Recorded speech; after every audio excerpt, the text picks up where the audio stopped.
The Apocrypha has been virtually unknown. But before that, people knew about the Apocrypha. So you're going to tell me the Rothschilds don't know about 2nd Esdras, the 6th chapter and the 7th verse? Esau is the end and Jacob is the beginning? They knew. That's what you're finding out.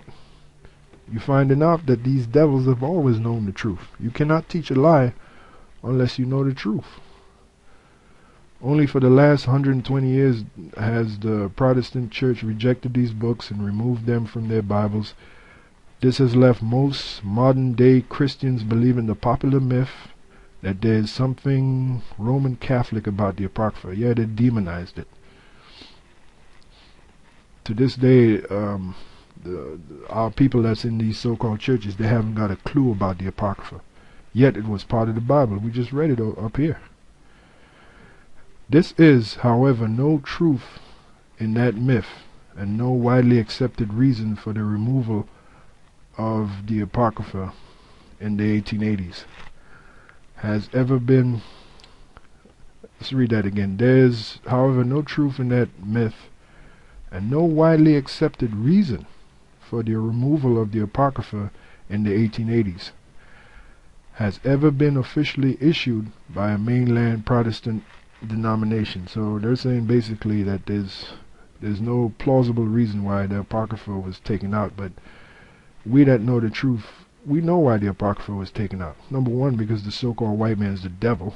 That's number one. Number two, here's one of the reasons. This is still from the Apocrypha. This is 2nd Esdras 6 and 7, which I mentioned earlier.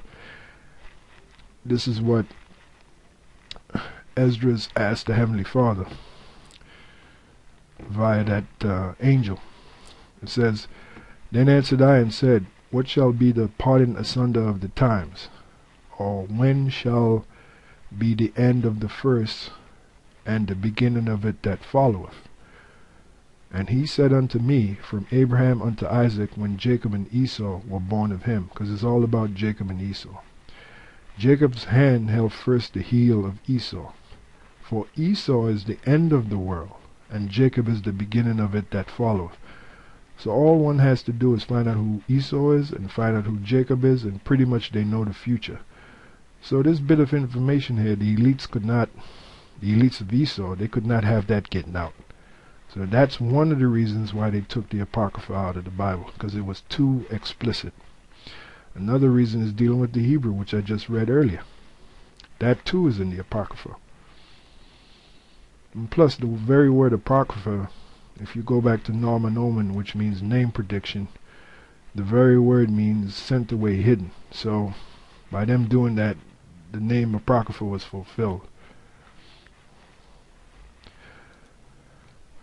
Another group that's responsible for changing the Bible, and I got this from Elder Rimlob. He gave me this information. And you can Google about these guys here, find out more information.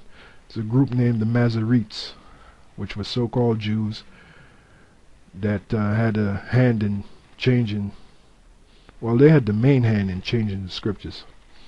Alright. This is from a website.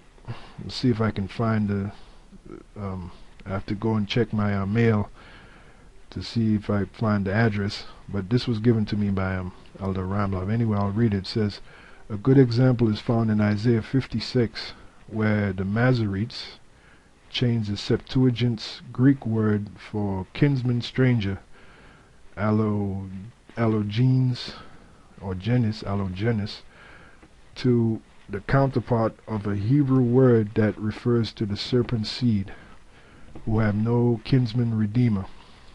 They used the Hebrew nokri, an alien, non-Adamic racial stranger, rather than the proper Hebrew word ger, which describes a kinsman stranger, coordinates with allogenes in the Septuagint, and is a acceptable stranger." Now, what they're talking about here is Isaiah 56, I have it right here, Isaiah 56 and 6. What they're basically saying is that the Masoretes, which were so-called Jews, they changed the word stranger that you see here to imply that this stranger is talking about anybody of the other nations, rather than a stranger, which was referred to an Israelite foreigner. And I'll read it. In other words, when you read the Bible, there's two classes of strangers. There's the straight up stranger, for lack of a better word, there's the straight up stranger, which is of the other nations, but there's the Israelite foreigner who was called a stranger. Isaiah 56 and 6 says, also the sons of the stranger that join themselves to the Lord to serve them, and to love the name of the Lord, to be his servants, every one that keepeth the Sabbath from polluting it, and taketh hold of my covenant. Now these sons of the stranger is talking about the Israelite foreigner. But what these devils have done, the Masoretes, is in the Hebrew, they have changed that word there for stranger to mean any of the other nations. Now they have the term non-Adamic, which they're going off because even the other nations came out of Adam. What the word that should be there is non-Israelite. Alright? Anyway, reading on, it says the use of the word noriki in this verse implies that God had accepted Cain and demands that the Israelites accept and respect the Canaanite stranger.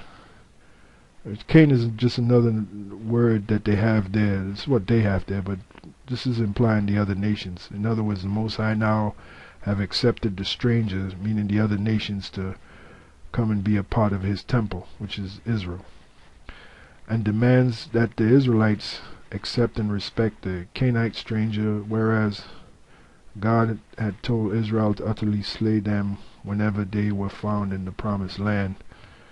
Deuteronomy 7. They're speaking about the Canaanites. You know, they don't even you got people that think that the so-called white man came out of Canaan,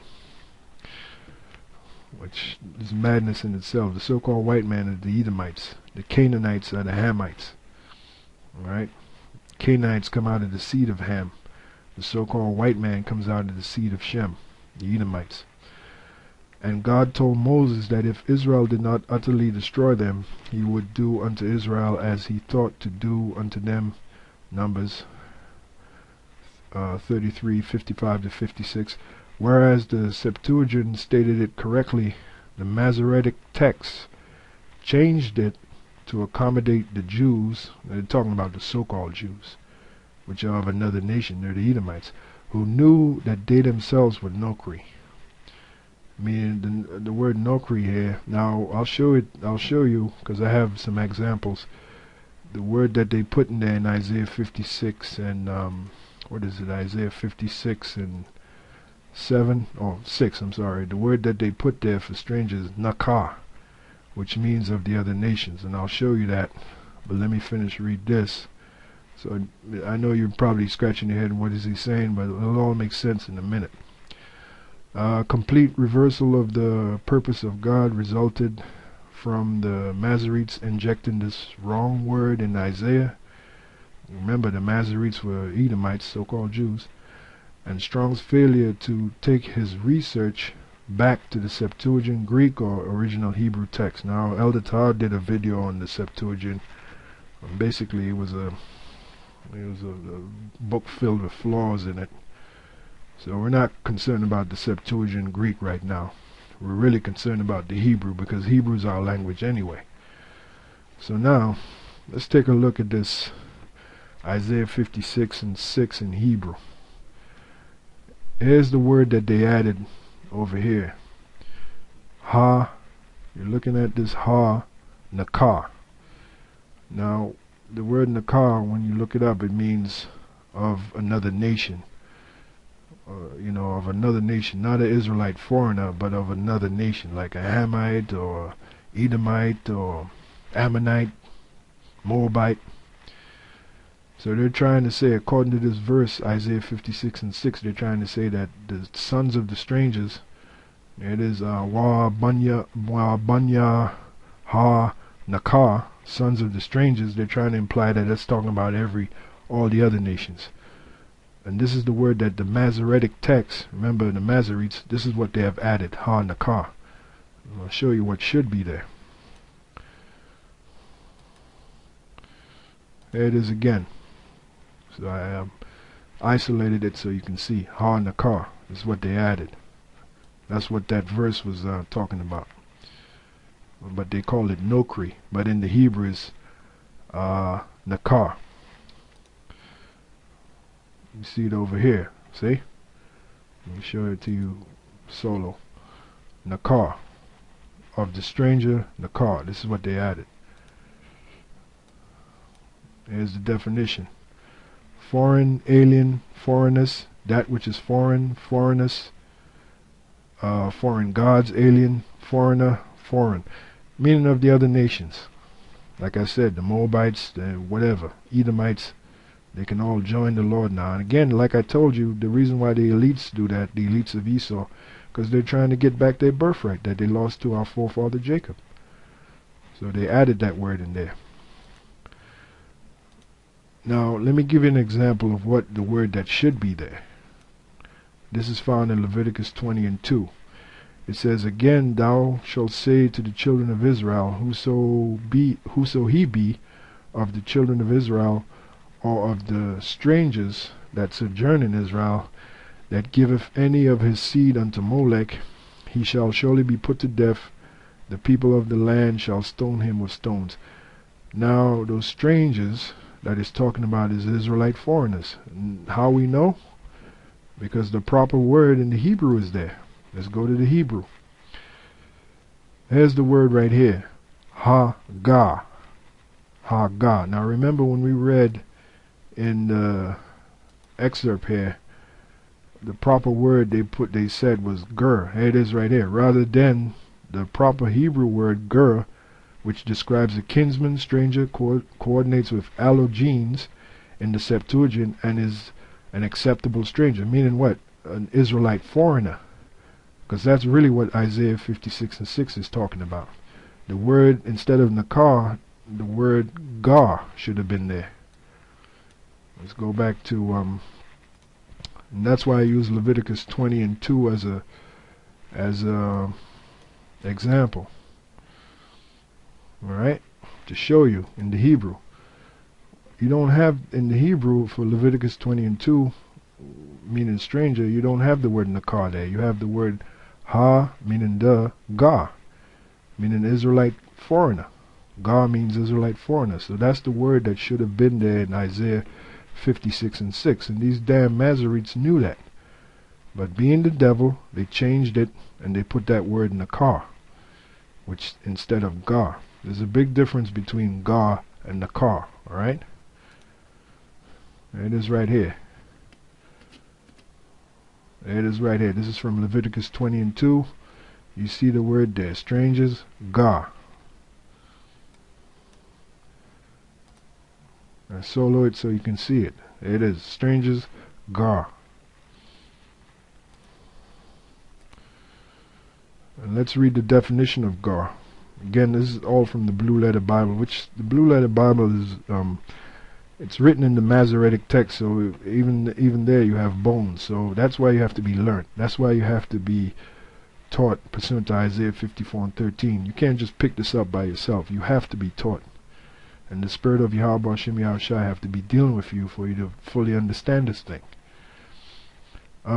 There's the word gar, sojourner, a temporary inhabitant, a newcomer lacking inherited rights of foreigners in Israel through conceded rights. Now you'll notice in the definition of what is it? The definition of nakar is you don't see that there of foreigners in Israel because it's talking about the straight up nations. However, in the definition of gar, let's go back to it. In the definition of gar, you see that there of foreigners in Israel. Because what is it talking about? Israelite foreigners. So Gar is what should have been in Isaiah 56.